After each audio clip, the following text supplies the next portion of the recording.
13 Things Mentally Strong People Don't Do by Amy Morin.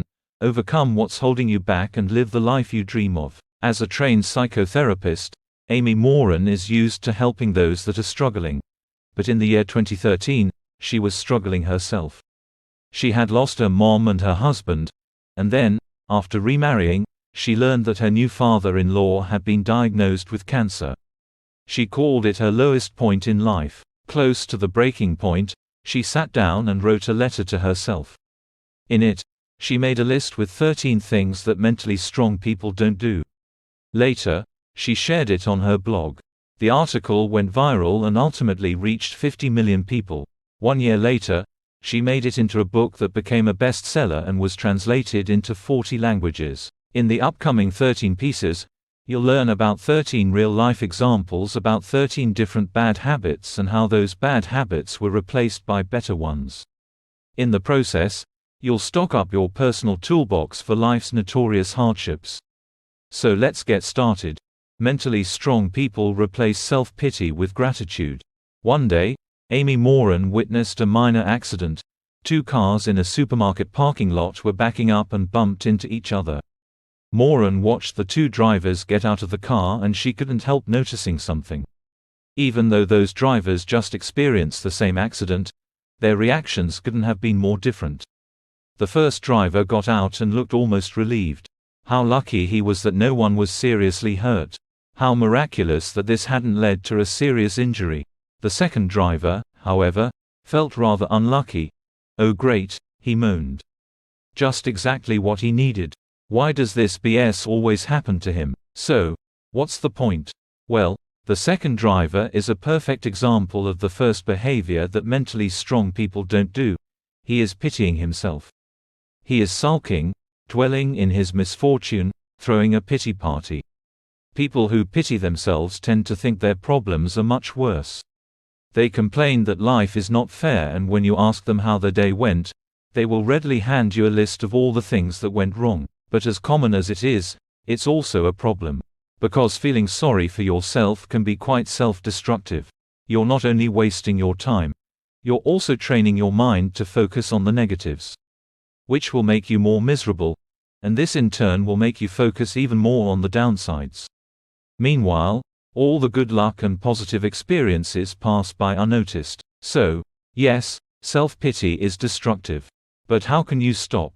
Well, the most effective antidote is gratitude. If you're stuck in a mindset of, bad things are always happening to me, just stop for a second. Sit down and write a list of the good things that have happened to you. To make it more regular, you can also keep a gratitude journal. Let's face it, making a change is difficult. But if you lack the mental strength, it's easy to shy away from it. But this comes at a heavy price. Without change, you can feel like you're stuck while others are outgrowing you. So how do mentally strong people approach change? First and foremost, they avoid the single biggest pitfall: overwhelming yourself with too much change at once. This is what happened with Richard. His methods were just too radical, too unrealistic. He set himself up for failure. Instead, try these 2 tips. First, break down your ambition into smaller, more reachable goals. Replace radical change with incremental change. This is what Richard learned to do. Instead of wanting to lose 75 pounds at once, he now strived to lose 5 pounds as a first step. And, secondly, make a plan. This means you craft concrete action steps that are easy to follow. For example, Richard started a food journal to keep track of his eating and prepared lunch instead of eating out. He planned out 3 gym visits per week in advance, and for the other days, he made a pledge to go for a short walk with his family after dinner. So now we know how mentally strong people handle change. They avoid the scary all-or-nothing change, and instead they craft smaller and more realistic goals and attach concrete actions to it that they can do daily. You can make change so unscary that shying away from it is simply not an option anymore. Mentally strong people don't get distracted by things they can't control. One day, James wanted to spend an afternoon whale watching with his daughter. Such dates had become a rare and cherished occasion. After the divorce from his wife, Carmen, she was granted primary custody while James was only allowed to see her on Wednesdays and weekends.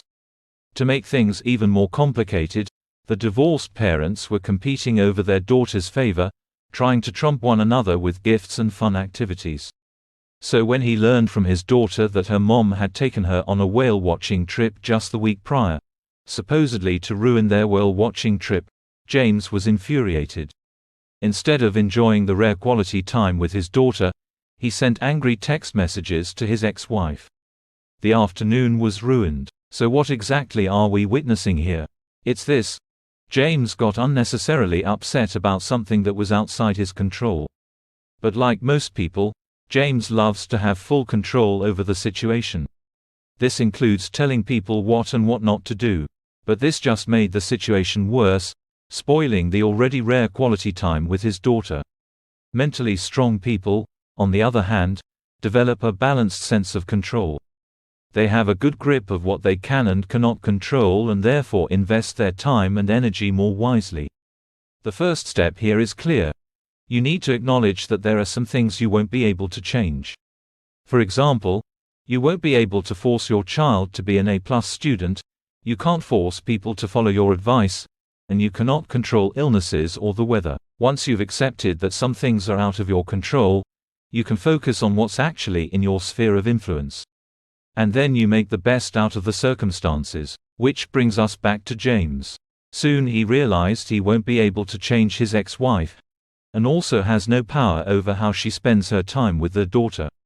What he could do is make the best out of his time with his daughter. So instead of complaining or dragging his ex-wife to court over custody, he learned to be more present and enjoy every bit of time he gets to have with his daughter. Always wanting to please others doesn't work, and being ready to sometimes displease makes you stronger. This time, let's say hi to Megan. Megan had a relatable problem. She felt constantly stressed. The to-dos seemed to pour in from all sides. Church members asked her to quickly bake some muffins for Sunday service, her sister needed her as a babysitter, and her cousin always came over with some last-minute favor to ask. Soon it became clear that Megan's stress had a particular reason. It was because she had a hard time saying no. Or, in other words, she was a people pleaser. Being nice is, well, nice. But it becomes a problem if you're being too nice. First of all, people who tend to be too nice can be easily taken advantage of. Since they disagree, they will rather say yes than risk a conflict. Not only are they constantly concerned about what other people think about them, they will also go to great lengths to change their behavior so that they appear more likable, often at the expense of their own desires and wishes. It's not hard to guess what's wrong with this sort of behavior. If you always focus on other people's needs, you're not gonna get your own needs met. Not only is it extremely stressful, it can also damage your relationships. That's what happened with Megan. Because she always said yes to the short-term requests of her cousin, she grew frustrated and behaved irritably toward her own family. Sometimes she'd even miss dinner or couldn't put her kids to bed. So if you find yourself to be an overly agreeable person, what can you do? Here are 2 tips. Tip number 1 is that you have to remember one thing. It's not your job to make everybody happy all the time. It's okay if someone else feels mad or upset. It's not the end of the world. They're grown-ups, and they learned how to cope with negative emotions just as you did. Tip number 2 is a rather practical one. If someone asks you for a favor, take some time before you say yes or no. This is actually what the author told Megan. Whenever someone asked her for something, she felt pressed and automatically said yes, even if she didn't want to. So Morin gave her a script, something she could easily respond with in those situations. For example, when someone asked her for a favor, she said something like this: "Thanks for asking. Let me check my calendar and then I'll get back at you in a bit." This way, she bought herself some time, which made it easier for her to say this small but powerful word with 2 letters, no. Mentally strong people are not afraid of taking calculated risks. When Dale told his wife about an old dream of his, opening up his own furniture store, he was met with a good amount of eye-rolling. Oh, what a dreamer he was. And he agreed. Why would he give up his stable job as a high school teacher for a risky undertaking like this? So he kept on working in the same old job. The only problem, the more he tried to forcefully repress his true aspiration, the more frustrated he grew. Even worse, he felt defeated and depressed. He found himself stuck in a dilemma. What should he do? So let's take a deeper look at this and see how mentally strong people handle risks. Like Dale, most people are naturally averse to risk-taking. They're afraid of making certain decisions, often entertaining worst-case scenarios in their head. But instead of fulfilling their wishes, they end up on the couch ruminating about what life could have had in store for them if they only dared to do X and Y. So what do mentally strong people do differently? Here's the answer. They take calculated risks. They do this in 2 steps. First, they get a full and realistic picture of the potential dangers and benefits involved. They ask themselves, what is the worst thing that can happen? Also, what is the best thing that can happen? Second, they find a way to appropriately adjust the risks involved. Too many people approach life decisions with an all-or-nothing attitude. Either I'll become a famous rock star or I'll be a loser forever, they cry. But don't be overly dramatic. There's a middle way. And that's exactly what Dale did. He realized it's not an either-or decision. He can have the safety of his daytime job and the excitement of running his own business at the same time. All he had to do was start his furniture shop on a part-time basis, working on evenings and weekends. And instead of buying a whole store, he could sell his creations online. If there was enough interest, he could open a storefront later on. His mood immediately improved. After all, he did what mentally strong people naturally do. He took a calculated risk. Coming to terms with the past makes you stronger, but it takes concrete steps to do so. Gloria's relationship with her 28-year-old daughter was more than difficult. It became clear to Gloria that her daughter was stuck in a loop of self-destructive behavior, constantly switching boyfriends, not holding down a job, and moving back in with her. But instead of saying anything, she even enabled it with her well-meaning behavior. Why? Because she felt guilt and shame over how she wasn't really there for her daughter when she was younger, so now she wanted to make up for it. In other words, she was so stuck in the past that she couldn't move forward. If there's something we can learn from Gloria's story, it's this. If you want to become mentally stronger, you should stop dwelling on your past. This habit comes in many forms. It can mean you're replaying certain scenes from your past over and over. You're wondering how your life would have turned out if you had taken this one job. Or you assume that getting back with your ex-lover will solve all your problems.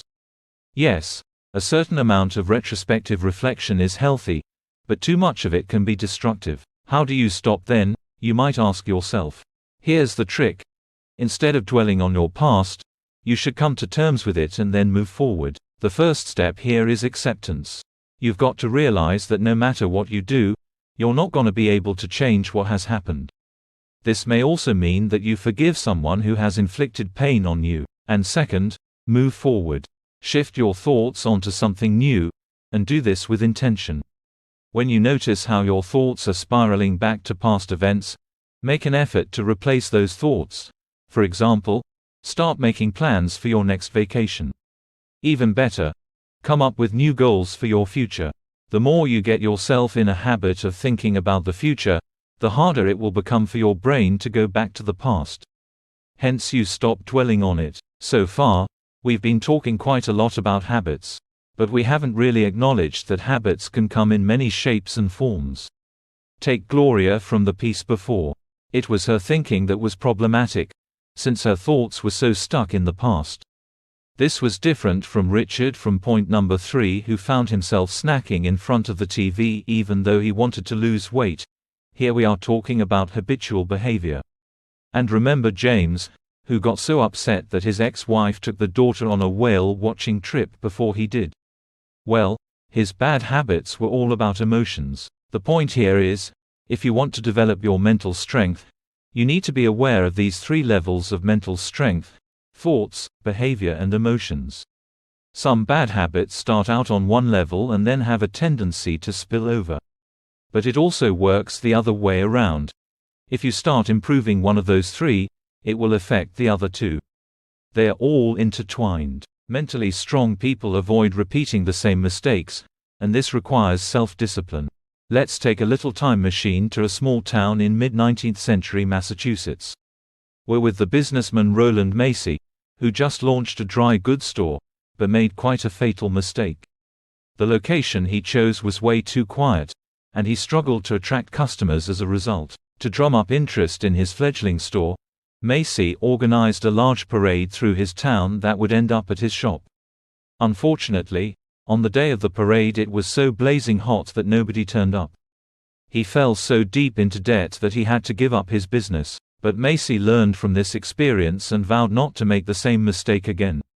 The next time he opened a Macy dry goods store, he chose a prime location in downtown New York. It was a massive hit. The rest is history. Macy's became one of the biggest chain stores in the world and still holds a parade every year, just in the fall, to avoid the heat. What Roland Macy did here is another characteristic of mentally strong people. They study and learn from their mistakes so they don't repeat them in the future. To learn from your mistakes the next time something goes wrong, you can take some time to ask yourself the following questions. What did I do wrong? What could I have done better? And what can I do differently next time around? Of course, knowing what you need to do differently and actually doing it is not the same thing. This is why, if you want to put a stop to the bad habits once and for all, you need to practice self-discipline. Here are 3 simple methods to become a more disciplined person. First, keep your eyes on your goal. By picturing how great it will feel once you've reached it, like how amazing it will feel once you've put the finishing touches on your novel, it will be easier to sit down to write on evenings when you feel like just dropping down in front of the TV. Second, make a list of mistakes you've made in the past that you don't want to repeat. Carry this list with you at all times, and when you feel like you're about to repeat a mistake, take it out and read it to yourself. And third, make it harder to make mistakes. Let's say your goal is to save money for a dream trip, but you always end up spending too much money when you're out with your friends. Before you leave home for an outing, take a small amount of cash out and leave your credit card at home. That way, you're less likely to go on a spending spree. Mentally strong people don't envy other people's success, but rather seek to collaborate with them. So if you ever got grumpy while browsing through your peers' seemingly perfect lives on social media, this one might be for you. In 2013, researchers published a study with the telling title, Envy on Facebook, a hidden threat to users' life satisfaction. The result? People can get really bummed out to see other people's successes and happiness. If that sounds relatable to you, behold. This feeling is called resentment and, you guessed it, it's something mentally strong people don't do. If you feel like other people are more successful than you, you'll likely feel envious about their good fortune. On the outside you might keep a polite smile, but when your neighbor shows you his brand new Tesla, you might secretly despise him. You were just about to enjoy this garden party, but now your mood is ruined. Often, people's resentments are a sign of their own insecurities. And it's particularly easy to resent other people's accomplishments if you don't really know what you want yourself. Let's say you've got a friend who's flying all around the world for important business trips and your first thought is, I wish I could have that lifestyle. But do you? Didn't you wish you had more family time before? Now what is it that you want? A jet-set life or more family time? So what do you do? First of all, you need to gain clarity about what success and accomplishment looks like to you. If your New Year's resolution is to bike more often to work, you'll have a hard time despising your neighbor's new car.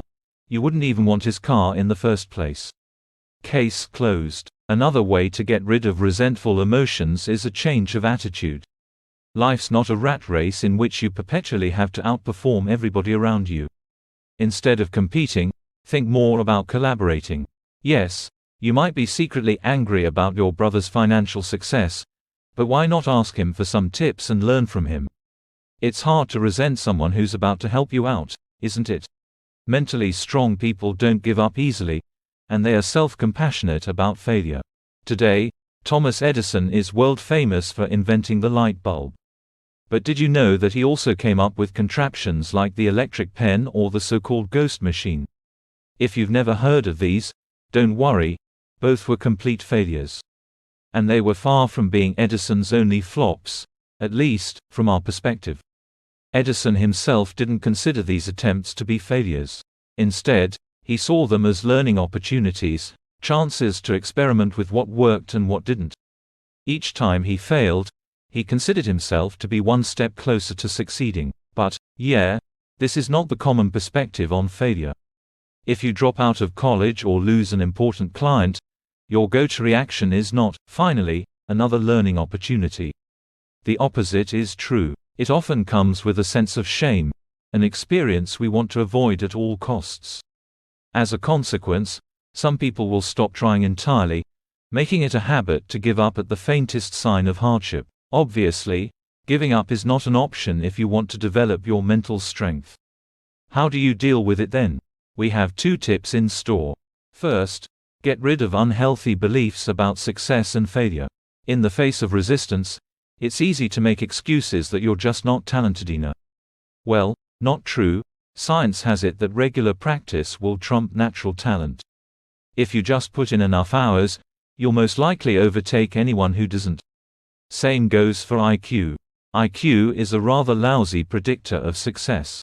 Yes, being smart might give you a head start, but perseverance has shown to be way more important when it comes to long-term achievement. Second, self-compassion can be key when you have to face challenging times. More often than not, you are your harshest critic. But being too hard on yourself can result in resignation, falsely believing that you're just not good enough. Instead, try being as compassionate with yourself as you might be with a friend. Nobody is perfect, yourself included. Be kind towards your own weaknesses. That will help you develop a realistic view of what's possible or not. Mentally strong people are comfortable being alone and use meditation to become more resilient. Okay, now back to Morin's counseling office. This time we're sitting with Vanessa, who has a very particular problem. Despite being exhausted from busy workdays, she had a hard time falling asleep. It feels like she can't turn off her mind. Her thoughts are racing hour after hour, pondering situations of the day or worrying about tasks to come. During the day, she was working as quite the successful real estate agent, always on the go, always on. Morin asked her how often she just sat down just by herself, doing nothing and giving her thoughts some space, to which she replied, "Never. Why would I?" Being alone and winding down is not something that ranks high on most people's priority list. Some find it unproductive, others outright scary. They're uncomfortable with silence and solitude. They pack their calendar with social events, and when they're actually by themselves, they're on their phone or let the TV fill their apartments with background noises. But as mentally strong people know, they're missing out on something. Of course, too much alone time can be detrimental, especially if it comes with the feeling of loneliness. But studies show that solitary skills correlate with increased mental well-being, life satisfaction, and better stress management.